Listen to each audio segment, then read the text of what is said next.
Ви почули, щоб президент, прем'єр, спікер віталися слава Україні? Ще рік назад, не будучи на цих посадах, ні Порошенко, ні Яценюк, ні Гройсман не віталися так.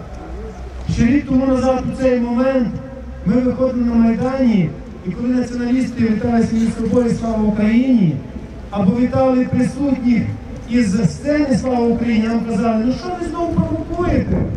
Та нормально повідаються ті люди, доброго дня чи доброго вечора.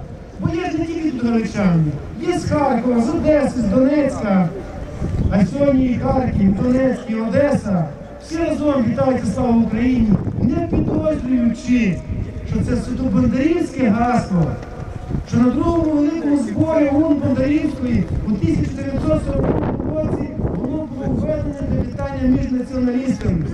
Так і мають домінувати націоналістичні цінності, проникати в душу кожного українця.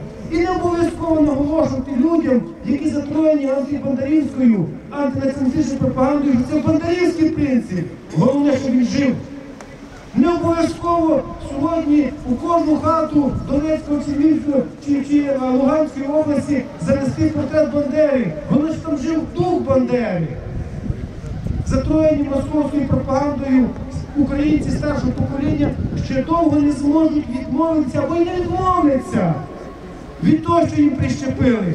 Але молоде покоління вже хоче знати правду, і правда вилікує і об'єднає українське